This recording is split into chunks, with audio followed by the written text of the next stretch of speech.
Hi friends, అందరు ఎలా ఉన్నారు? ఈరోజు అయితే నేను మా విలేజ్కి వెళ్ళినప్పుడు ఏమేం చేసి పెడతారో, ఎలా ఉంటది చూపిస్తా, చూద్దాం రండి. ఫస్ట్ అయితే వెళ్ళగానే మా అన్న అయితే నాటుకోడి కట్ చేసిండు.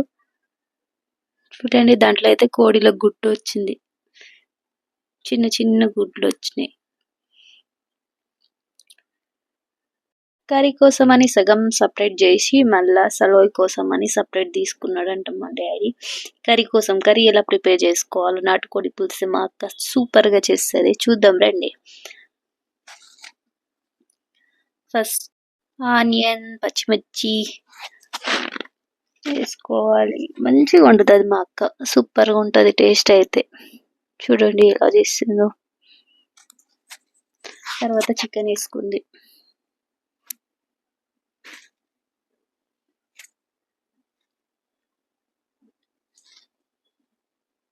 నీట్ గా కలుపుకోవాలి ఫ్రెండ్స్, కలుపుకోవాలి మంచిగా.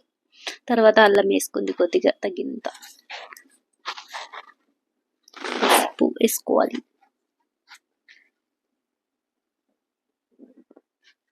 కారం ఎక్కువ తినేవాళ్ళు ఎక్కువ వేసుకోవచ్చు, చాలా చేసుకున్నామంటే. ఇంకా ఇటు సైడ్ అయితే బయట సలోయి వండుతుంది మా మమ్మీ.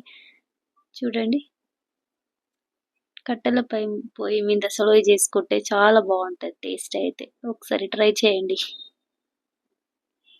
లోపల కర్రీ అవుతుంది, బయట సలోయి అవుతుంది అనమాట.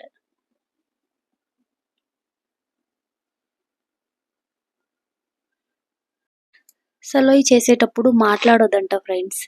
ఇంకో దాంట్లో మెయిన్ ఏంటిది అంటే పిండి నీట్ గా కలుపుకొని వేసుకోవాలి, అప్పుడు సలోయి అనేది చాలా బాగుంటది టేస్ట్.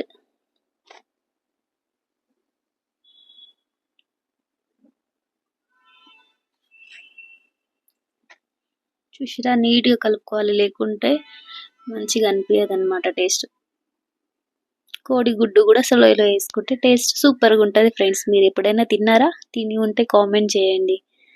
చూడండి, బయట అందరు కూర్చొని మంచిగా మాట్లాడుకుంటా, విలేజ్ లో అసలు ఎంత బాగుంటది కదా ఫ్రెండ్స్. మీరు ఇలాగే చేస్తారా? ఇలాగే వండుకొని తినే వాళ్ళు కామెంట్ చేయండి ఫ్రెండ్స్. సలోయి అయితే చాలా సూపర్ గా రెడీ అయిపోయింది.